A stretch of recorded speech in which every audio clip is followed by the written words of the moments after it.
जो बदलाव है, आपका आंकलन क्या कहता है? ये जो नए गठबंधन हुए हैं, ये किसके फेवर में जा सकते हैं और किसको बहुत फायदा होता हुआ आपको नजर नहीं आ रहा है? क्योंकि जैसा कि हम लगातार चर्चा कर रहे हैं कि छोटे दलों का इन्फ्लुएंस बड़ा होता है और ये वाकई किंग मेकर की भूमिका में भी आ जाते हैं। तो ऐसे में जो अब नए गठबंधन हुए हैं, उसमें किसका पलड़ा कितना भारी?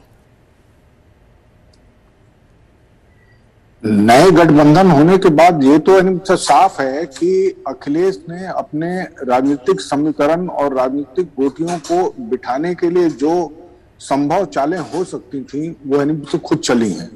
अगर आप ये उसका होगा पश्चिमी उत्तर प्रदेश से ले रहे हैं तो उन्होंने जयंत चौधरी के साथ वो किया समझौता किया। उसके बाद इस इलाके में ओम प्रकाश राजभर, स्वामी प्रसाद मौर्य और बाकी अन्य नेता के देखिए उनके साथ वो किया। हर क्षेत्रवार जहां जहां जो छोटी जातियां थी या और बाकी जातियां थी कम संख्या में थी, उनके साथ उन्होंने जो है वो सीटों को सुरक्षित रखने के लिए उनको अपने साथ जोड़ने की जो कवायद की, वो अगर ईमानदारी से और देखा जाए तो एक अच्छी कवायद रही उनकी। उनको आप नकार नहीं सकते हैं।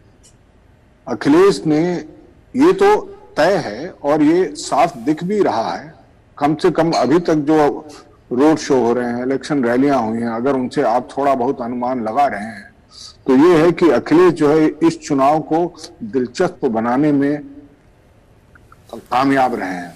और इतना ही नहीं, बाकी दलों जैसे बीएसपी और कांग्रेस से बढ़त ले ली है उन्होंने। अब सवाल ये है कि असेंबली इलेक्शन में ये जब बहुत ही कांटे की और टक्कर हो जाती है तो उसमें सीटें जो है वो 1000 वोट से 2000 वोट से भी तय होती हैं। अब अगर पिछले उन नतीजों को अपना देखें, इसलिए कि ये आंकड़े ही है ना, आंकड़ों के आधार पर ही आप जो है ना इतना हर चीजों का अपना करते हैं, ये विश्लेषण करते हैं। तो अगर इन आंकड़ों को आप देखें तो बीजेपी का वोट प्रतिशत जो था वो बाकी दलों से अगर मिलाकर आप ले लें बहुत ज्यादा था।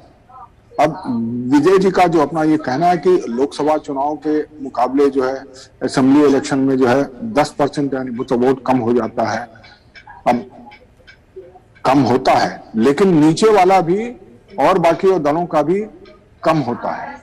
तो इस हिसाब से जो बीजेपी का जो एज है वो अभी भी अंतर बहुत बड़ा दिख रहा है। अब देखना ये है कि अखिलेश ने जो बाकी और पार्टियों के साथ, इन छोटी छोटी इन पार्टियों के साथ, इन क्षेत्रवार पार्टियों के साथ जो एग्रीमेंट्स किए हैं और जो उम्मीदवार खड़े किए हैं, वो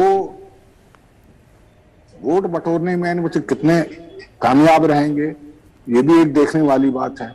और दूसरी चीज, एक और चीज है कि मल्लाह की पार्टी निषाद के लिए, अब ठीक है ओम प्रकाश राजभर या ये लोग हैं, लेकिन ये कह देना कि 100% वोट इनके पास जा रहा है, ऐसा नहीं है।